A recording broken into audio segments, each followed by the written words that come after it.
Hello! Aujourd'hui, on se retrouve pour le fameux bilan de mon premier semestre de M2, pardon. Et du coup, je vais te parler un petit peu de ce qui est nouveau par rapport au M1, de comment j'ai un peu appréhendé ce semestre, comment ça s'est découpé, etc. etc. On va commencer par le factuel.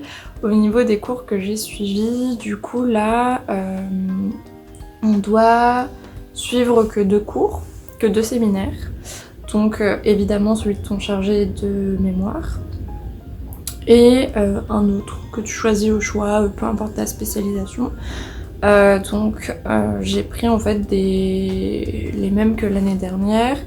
Enfin, j'ai pris cours de problèmes de méthodologie en histoire de l'art contemporain parce que c'est des cours où on passe en exposé et on fait des constats d'état de la recherche et que c'est un exercice qui m'aide extrêmement dans mon process de recherche. Donc je suis passée en exposé d'ailleurs, voir le master vlog où j'en parle. Du coup, voilà, j'ai pas les notes cette fois. Ah oui, et un cours de langue du coup. Donc moi j'ai pris anglais comme d'habitude, des cours très intéressants. Bref, j'ai pas les notes, je te les mettrai à titre indicatif toujours, c'est pas pour faire des comparaisons ou voilà, c'est vraiment à titre indicatif. J'ai eu que la note avec le séminaire de mon directeur de mémoire où j'ai eu 15. Merci à la vidéo où j'ai travaillé. Du coup j'ai fait un dossier sur en gros on devait faire un dossier sur ce qu'on voulait. En gros un chapitre d'un livre qui nous a peut-être interpellé, une exposition, de la scénographie, tout ce qu'on voulait tant que ça avait un rapport avec notre mémoire. Et en fait moi j'ai fait un dossier sur la vidéo de Loïc Prigent qui présente l'exposition Luxe au musée des arts décoratifs, parce que dans sa vidéo on voyait même s'il est plus concentré sur la mode habituellement, là il a quand même fait un petit arrêt sur une Hispano-Suiza qui est une automobile du coup, et forcément moi ça m'a intéressée par rapport à mon sujet de mémoire. Je vais revenir dessus parce qu'il y a eu pas mal de changements et puis si tu suis pas les master vlogs tu dois être un petit peu perdu sur ce que je te raconte là. Mais du coup voilà, j'ai fait un dossier là-dessus et donc notamment les visites virtuelles et voilà, j'ai fait des liens, j'ai parlé en fait de l'automobile, de tourisme, bref, en faisant des liens avec mon sujet de mémoire, etc. et l'iconographie qu'il y avait dans les illustrations que j'étudie cette année. Bref, donc déjà très contente d'avoir ça. Dans l'autre séminaire, la notation c'était rendre la problématique de notre mémoire et expliquer un peu notre cheminement, etc. Tout comme l'année dernière, j'ai pas pu rendre de problématique parce que j'en suis pas assez avancée dans mon mémoire et puis surtout qu'entre temps j'ai dû changer de sujet à cause de la crise sanitaire. Bref, donc du coup forcément j'étais pas du tout assez avancée pour présenter ça. Il en est conscient et il nous a dit voilà, qu'il noterait en conséquence et que voilà, il savait très bien que pour certains on pourrait pas lui proposer de problématique. Donc pour l'instant je sais pas encore ma note, ça me stresse un petit peu parce que je trouve que ce que j'ai rendu et c'est pas ouf quoi, voilà. Et puis en anglais, j'ai passé un partiel qui était très intéressant ma foi, et j'ai pas encore les notes et je sais pas quand on aura nos notes. Si ça fait comme l'année dernière, on aura sûrement nos notes du premier semestre au printemps, donc bref. Donc voilà pour ça. Pour mon sujet de cette année, du coup je travaille. Le titre va très sûrement changer, on va revenir là-dessus, mais je travaille sur la représentation de l'automobile dans la revue Omnia de 1906 à 1914. Je m'arrête avant la Première Guerre mondiale, mais elle continue d'être publiée jusqu'en 1936. Voilà, je fais une vidéo à ce sujet par rapport à Caruchet pendant le calendrier de l'Avent, donc je te le mets dans le petit i si ça t'intéresse. Mais à l'origine je devais absolument pas travailler sur ça, je devais travailler sur le religieux et l'érotisme dans l'illustration fin de siècle. Mais ça n'a pas été possible parce que la plupart de mon corpus n'est pas numérisé en ligne et ça posait vraiment des gros soucis quand on a été confinés, et comme on ne sait pas trop ce que l'avenir va nous réserver, s'il va y avoir encore d'autres confinements, etc. Et sachant aussi avec les couvre-feux que tu peux pas rester des heures et enfin tu peux pas rester indéfiniment à la bibliothèque, j'ai pris la décision du coup de changer de sujet et de travailler sur l'automobile. Ce qui me dérange pas tant que ça, parce que c'est un sujet aussi qui m'intéresse et qui me permet de quand même parler de Karrueche. Enfin, du moins de ses illustrations, vu que je vais en reparler, mais bon, bref. Je m'étale, mais attends, je reste centrée sur ce que je suis en train de dire. Donc voilà, ça a été un peu compliqué et j'ai dû un petit peu changer en cours de route. Il me semble en novembre, j'ai changé de sujet. Ce qui est un petit peu tendu quand ça fait déjà plusieurs mois que tu fais des recherches sur un autre sujet, mais heureusement que j'ai fait que j'avais déjà travaillé un peu sur le sujet l'année dernière pour mon mémoire de M1.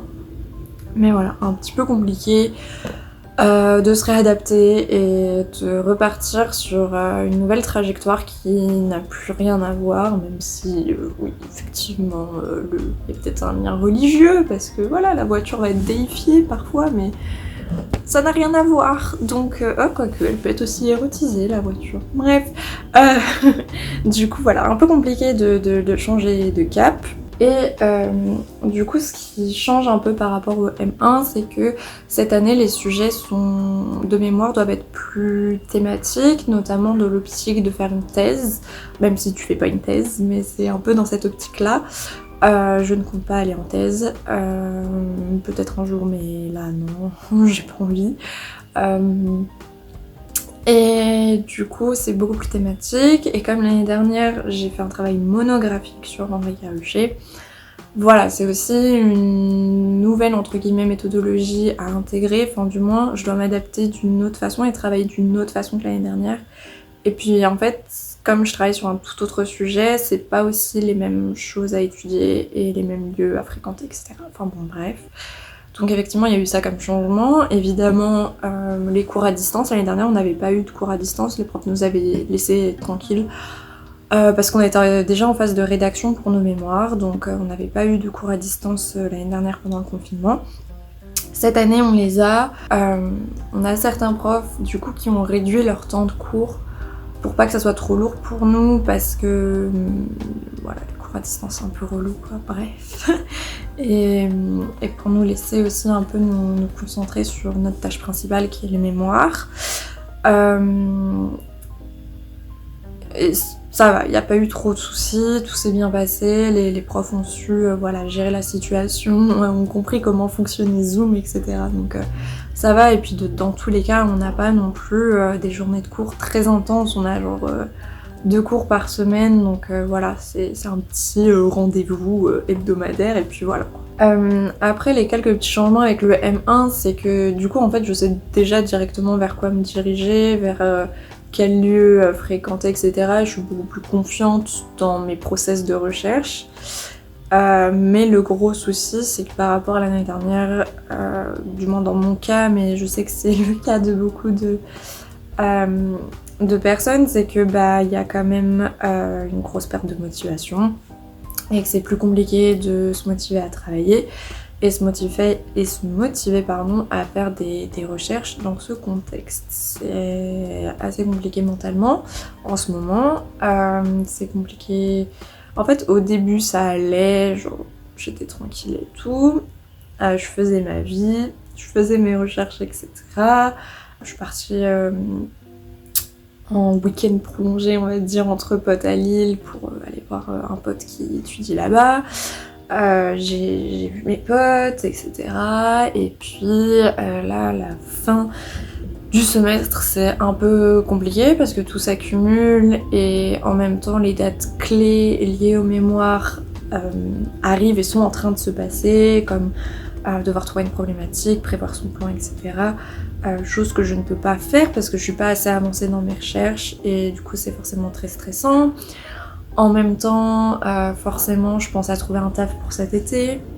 Et puis pour l'année prochaine, vu que je serai déscolarisée, enfin je serai diplômée et que j'aurai fini mes études universitaires, donc forcément c'est des angoisses qui s'ajoutent à tout ça.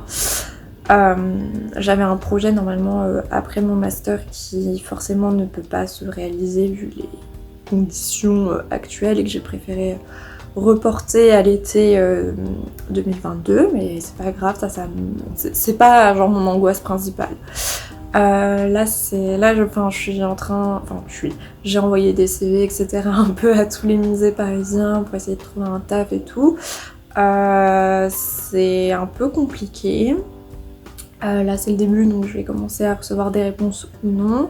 J'en ai déjà eu, dont un dans un musée où j'avais fait la plupart de mes stages là-bas et où ça s'était extrêmement bien passé, mais où ils peuvent pas me prendre sans convention de stage, ils peuvent pas me prendre en tant qu'employé quoi.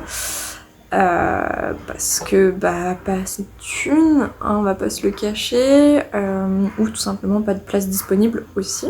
Donc voilà, j'ai eu quelques refus d'autres musées, donc ça n'aide pas, voilà, on a des petites angoisses qui s'ajoutent par-ci par-là. Voilà, après ça m'a entre guillemets rassurée de voir que on est quand même beaucoup à être dans cet état, à pas être forcément très très bien, à pas être très motivé et pour certains même à être en dépression. Voilà, on va dire les termes. Moi c'est pas mon cas, mais voilà, c'est pas. J'ai connu mieux au niveau humeur. Donc voilà, quand j'avais demandé sur Instagram, etc., vraiment, enfin, tous les témoignages que j'ai pu avoir, c'est vraiment les mêmes phrases et les mêmes mots qui tombent, que ça soit angoisse, stress, perte de motivation, déprime, etc., difficultés, que c'était dur, etc. C'est vraiment le même vocabulaire que j'ai retrouvé à chaque fois et dans lequel je me retrouve aussi. Donc voilà, je sais que les profs sont... Enfin du moins les profs que j'ai savent ce qu'on traverse et essayent d'adapter notamment les barèmes de notation par rapport à ça. Moi je sais que je suis bien entourée dans ma vie privée quand même pour traverser tout ça et que j'ai un directeur de mémoire aussi qui est très motivant et qui m'aide quand même pas mal dans mes recherches et avec qui je sais que je peux discuter et je peux dire que je suis pas assez avancée là-dedans parce que ça va pas en ce moment, voilà. Donc voilà, je sais que j'ai quand même un directeur de mémoire qui est conscient de la réalité étudiante, un minimum. Même si je pense qu'il y a sûrement quelques petites choses qui lui échappent, mais en même temps il vit pas la chose comme un étudiant peut le vivre. Non pas que c'est pas difficile pour lui, mais dans le sens où il a pas la même expérience qu'un étudiant parce qu'il est plus étudiant, enfin tu vois ce que je veux dire. Donc voilà, quand même une fin de semestre très très compliquée. Qui l'est toujours, et là je commence du coup demain. Ma rentrée c'est le 18, mais mes premiers cours c'est le 19 janvier, donc là je commence un semestre pas en étant dans ma meilleure forme, et pas en étant... Enfin surtout forme mentale, physique ça va, mais c'est vraiment genre plus le mental qui a pris un petit peu cher, voilà. Donc... Voilà, je finis pas très bien mon semestre et je commence pas très bien mon nouveau semestre. Donc à voir si ça va s'améliorer ou pas. Mais effectivement c'est un peu compliqué là. Et d'ailleurs comparé aux autres bilans de semestre que j'ai pu faire, à part ça j'ai pas grand chose à te dire parce qu'il y a pas mal de choses qui nous ont été enlevées. Et que du coup j'ai moins de choses à te dire tout simplement à part ce bad mood qui est assez commun un peu à tous les étudiants, j'ai pas grand chose à te dire quoi. Mes recherches avancent très très lentement parce que là par exemple ça fait des semaines que j'ai rien touché à mon mémoire. Chose qui ne m'était par exemple jamais arrivée l'année dernière où j'étais extrêmement motivée et où littéralement je travaillais limite un peu tous les jours sur mon mémoire. Du moins, chaque semaine je travaillais dessus, quoi. Ça c'était clair, net et précis. Là, ça fait plusieurs semaines où je ne touche plus à rien. Mais il y a quand même du positif qui est arrivé ce semestre, plus dans ma vie privée que scolaire. Mais voilà, il y a quand même des points positifs qui ont fait que ça a été quand même plus facile de tenir ce semestre.